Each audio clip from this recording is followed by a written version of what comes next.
ఏంటి మాధవ్ అలా చూస్తున్నావు? నేను చెప్పేది అబద్ధమా?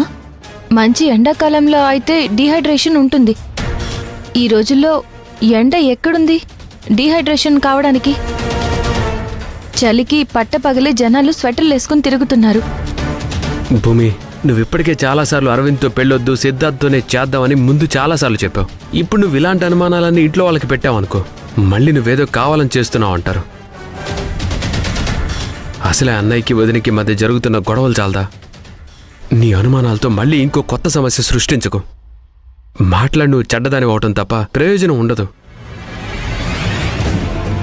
కళ్ళు తిరిగి పడిపోవడానికి 100 కారణాలుంటాయి. నువ్వన్నట్టు కాకపోవచ్చు.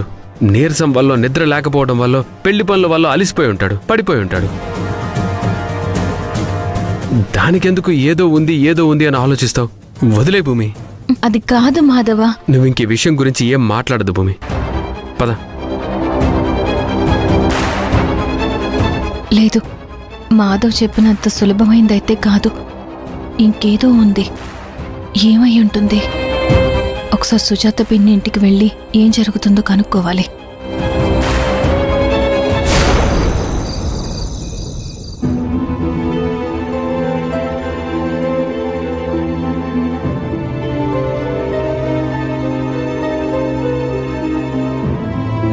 తను గర్భవతి అయితే కడుపులో బిడ్డ గురించి ఆలోచించాలి, కాదు కదా?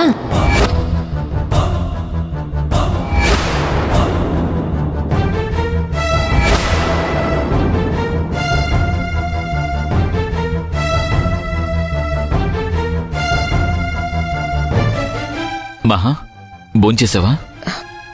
ఇంట్లో అందరికీ ఆకలి చచ్చిపోయింది. నాకు మాత్రం ఎలా ఉంటుందండి? అందరూ వేరు, నువ్వు వేరు. నువ్వు తిన్నావా లేదా? ఏంటండి అలా అడుగుతారు? ఇంట్లో ఎవరు భోజనం చేయలేదని చెప్తున్నాను కదా. వాళ్ళు తినకుండా నేను మాత్రం ఎలా తింటాను? వాళ్ళ గురించి వీళ్ళ గురించి నీకెందుకు మహా? నిన్నగాక మొన్న నీకెంత ప్రమాదం జరిగిందో నీకు తెలుసు కదా. అదంతా మర్చిపోయి ఇంకా ఇంట్లో వాళ్ళ గురించి ఆలోచిస్తూ కూర్చుంటే నీ ఆరోగ్యం ఏం కావాలి? ఇంతకాలం అందరి సంతోషంలోనే మనం సంతోషంగా ఉన్నామండి. ఇప్పుడు కొత్తగా మన సంతోషాన్ని మనం చూసుకుందామంటున్నారా? అందరూ బాగుండాలి అని నువ్వేమైపోతున్నావో నీకు అర్థం కావట్లేదు.